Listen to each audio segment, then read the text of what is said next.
Elisha traveled through the town of Shunammite.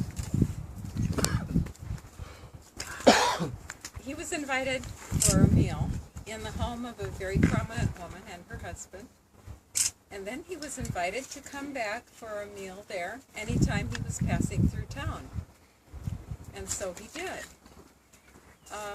Sometime later, the woman said to her husband, "That man who visits us, he's a holy man. Let's prepare him a little room upstairs. We'll put in it a bed and a chair and a table and a lamp. And then he'll always have a place to stay when he's in our town." And so they did. One day, Elisha came and he had his servant, Gehazi, with him. And they went up to the room, and Elisha said, "Isn't this beautiful what this woman has done for us? Go talk to her and ask her if there's something we can do for her. I'd be glad to talk to the king or the commander of the army or something like that." So Gehazi went and talked to the woman, but she said she didn't really need anything. And so he reported to the prophet, and the prophet said, "Well, what do you think? What do you think we should do for her?" And Gehazi said, "Well, she has no child, and her husband's getting quite old." He says, "Tell her to come here." So she came, stood in the doorway, and he said, "1 year from now, you will be holding your very own son in your arms." She was rather shocked. She said, "Oh, man of God, don't tell me that unless it's really true." But a year later, she did have her very own son in her arms.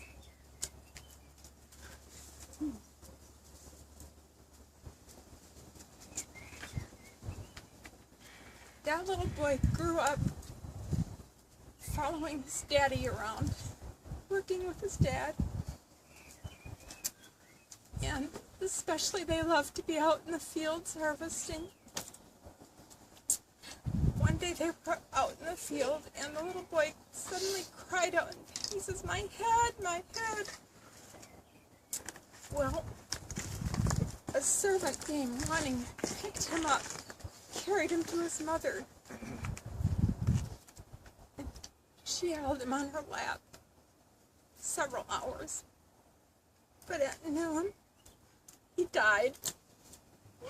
She carried him then up to the room where Elisha's bed was, and she laid him on the bed.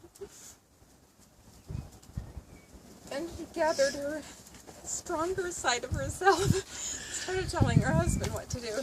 She says, "Get me a donkey and a servant. I'm going to see the man of God." So he did.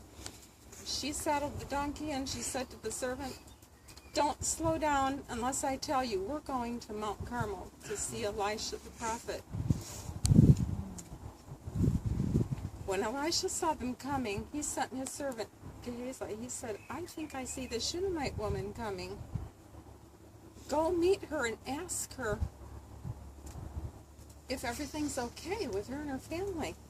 So he caught up. He went to meet her, and Gehazi said, "Is everything okay with you and your family?" She says, "Everything's fine." And she rushed on past him. And she got to the feet of Elisha. She fell down and held on to his feet, and by that time Gehazi was back trying to keep her from bothering the prophet. And he said, "Don't touch her. Leave her alone.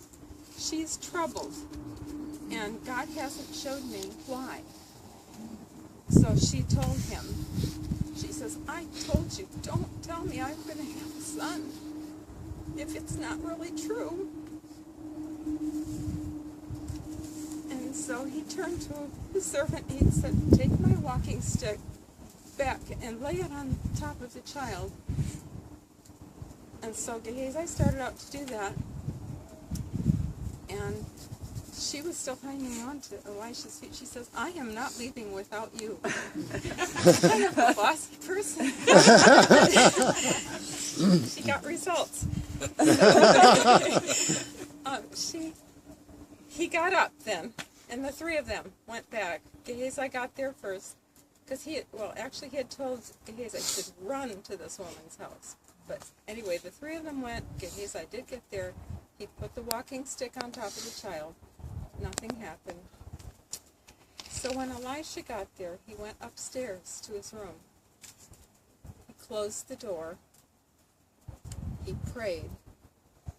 And then he laid himself on top of the child, and he put his face on the child's face and his hands on the child's hands.